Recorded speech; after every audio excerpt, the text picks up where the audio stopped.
Sahabat hikmah di balik kisah, Direktorat Kriminal Umum Polda Sumut mengungkap kasus pembunuhan sadis antar kerabat di Kecamatan Sebingge Langkat.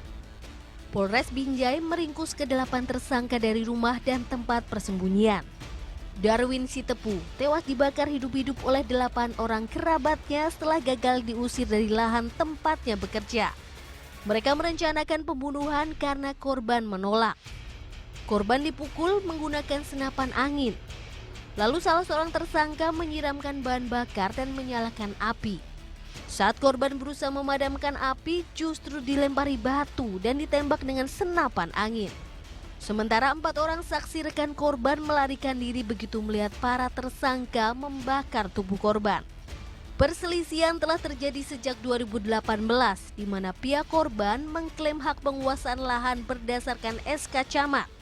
Sementara para tersangka merasa sebagai ahli waris. Setelah diperiksa, lahan yang diklaim kedua belah pihak merupakan hutan produksi terbatas sejak 2014.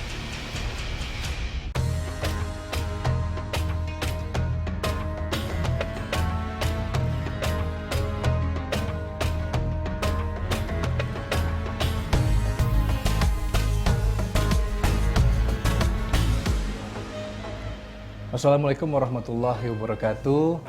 Alhamdulillah, pagi ini kita berjumpa lagi di Hikmah di Balik Kisah bersama saya Adam Surinegara dan juga Ustadz Zaki Mirza. Ustadz sehat Pak? Ya, Alhamdulillah, Alhamdulillah. sehat walafiat.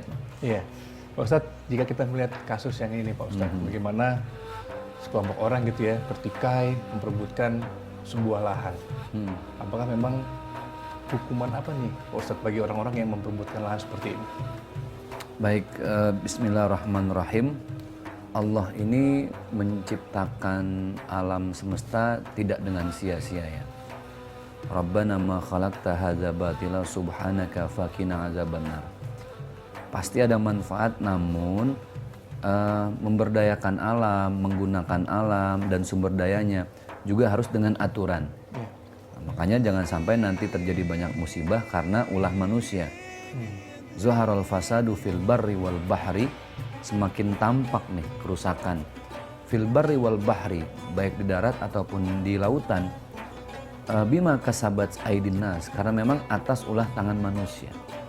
Di antara sekian banyak perbuatan-perbuatan buruk manusia dalam urusan menggunakan alam, tanah, hutan, laut dan lain sebagainya adalah dalam urusan mengambil tanah yang bukan miliknya.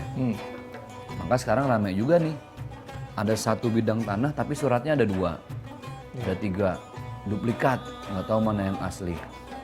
Ada yang sengketa tanah, ini ada tanah milik tetangga, ini milik saya, tapi yang sengketa 7 meter.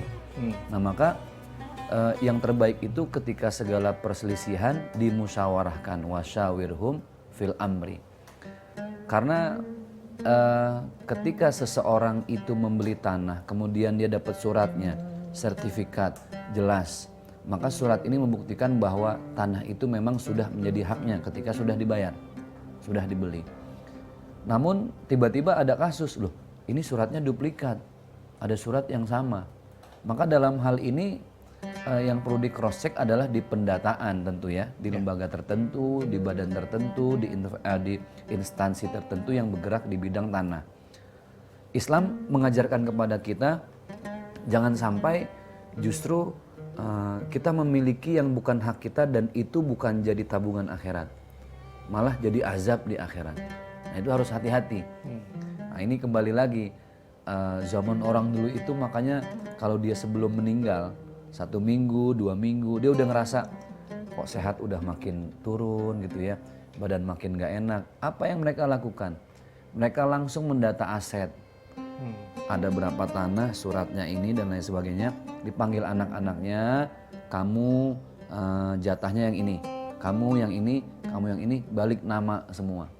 Ketika dia meninggal, dia tidak punya tanggung jawab karena sudah diserahkan kepada ahli waris.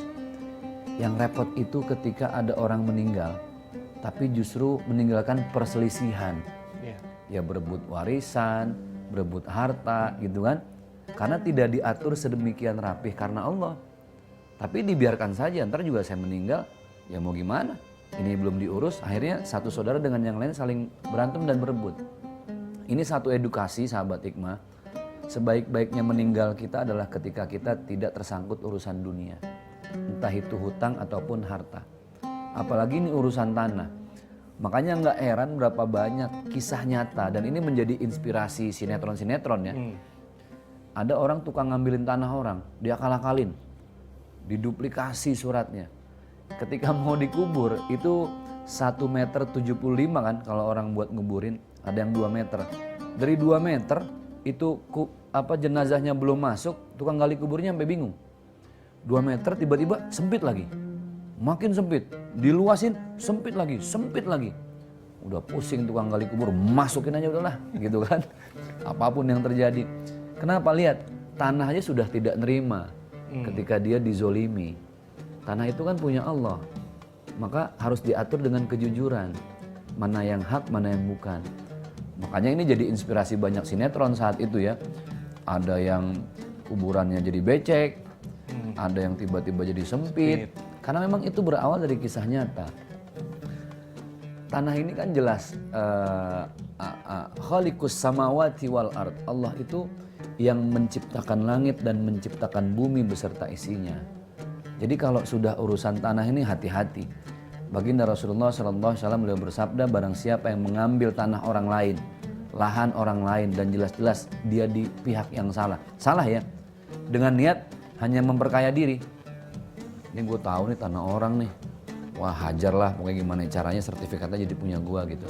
Yang begitu di neraka itu diikat pakai 7 lapis tanah. Wah makanya hati-hati kalau sudah urusan tanah.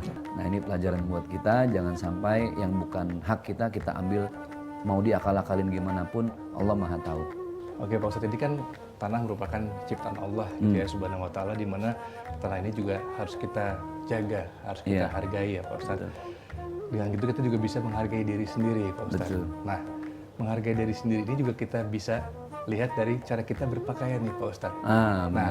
Cara kita berpakaian kita akan bahas setelah ini, bagaimana pakaian yang baik dan juga warna kesukaan Rasul. Setelah ini tetap di Hikmah di Balik Kisah.